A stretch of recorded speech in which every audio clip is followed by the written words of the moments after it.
Okay, we're starting winter quarter with the macro practice class, and this is a short overview of the class and the content that we're going to cover.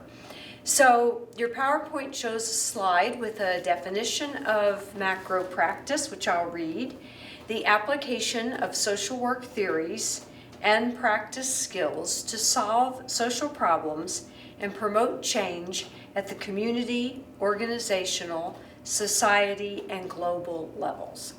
So we do all those focuses of intervention in macro practice. We have a framework here that you also have a slide about that's taken from one of your chapters that you'll be reading later in the quarter from Netting in her book on macro practice. And this framework talks about sort of the way in which we approach macro practice. So if you think about, let's say you are working for an organization that works with teen moms. If you're looking at what is the social problem or the issue that we're trying to solve in the services that we provide, we're looking at the problem. And in fall quarter in your integrated practice class, we started this process by looking at what's a social problem, how do we define it, and how do we think about intervening at a social problem on the micro, meso, and macro level. So this quarter, this class is really focusing on macro. So a lot of the work we do is trying to solve some of these problems. Sometimes, though, we're also looking at a population. So in a lot of ways, teen moms are also a population. So we may consider that a social issue we want to do something about, but they're also a group, a population of folks. We could also be studying, say, teen fathers as a population. So we have the population groups that we are interested in providing services for and solving issues about. And finally, it's like, where are we doing this work? Well, generally, we're doing this work in a community setting, so the city and county of Denver, or in an organization. So we might be working in a school program in Denver, looking at teen pregnancy and focusing on teen dads. And all those things come together in that little intersection in the middle is how we focus our macro social work. So when we think about then the targets of our change, the next slide, one, we try and change organizations. We try and change the way they respond to problems and the work that they do. We also try and change communities. Sometimes that's as small as a neighborhood, or it's a community, a population community like the LGBTQ community, or we're looking at a whole city or a county or a state, or the national government. So we're looking at all of those levels of change. We also work to change the political and policy context in which all of this happens. And again, that can be at a local level, at a national level, or at an international level. So when we're thinking about macro practice, the first one that we'll talk about in terms of an area of macro practice is policy practice. And you do have an entire class dedicated to policy this quarter, but we feel like it's important to mention that in the context of understanding macro practice. So with this, we're thinking about the analysis and development of policy. We're also thinking about legislative advocacy, and during the winter quarter in your policy class, you'll have many opportunities to be involved with the legislative session.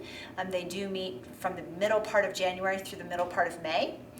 And then you may also eventually think about running for political office. We do have a number of social workers in the Colorado General Assembly. Which is great.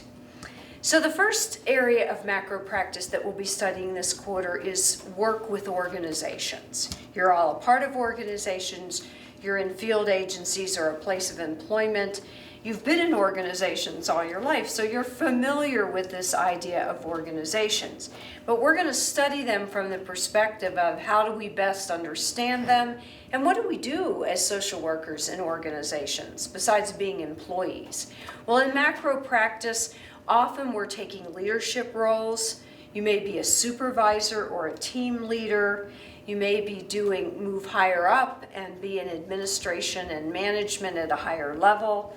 We do organizational development. We help organizations respond to social problems, develop internally so they work better, develop so that they work better with the community. We develop programs, so all the time we're looking at new evidence, new practices, and what are new ways to respond to social problems. And finally, we do a lot of inter-organizational work, which also includes the case management work that we do. So we're referring to other organizations, they're referring to us, and we're working to make the whole community better in addressing the needs of our families. We also do, on the next slide, you'll see organizational and community planning. So rather than just within one organization, coalitions or task forces of organizations get together to try and solve one of these social problems or come back to maybe address a particular population.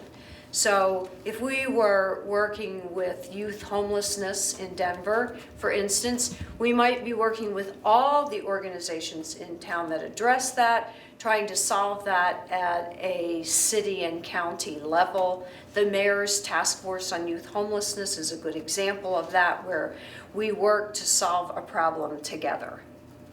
The second thing we do is to try and make communities themselves more engaged in solving their problems and creating better communities in and of themselves, so the community is more sustainable, more habitable, the ecology of the community is better for all those that live in that community. So we create local projects to improve the infrastructure. We sometimes do economic development projects or social development projects. Social development and economic development are a big part of international community social work.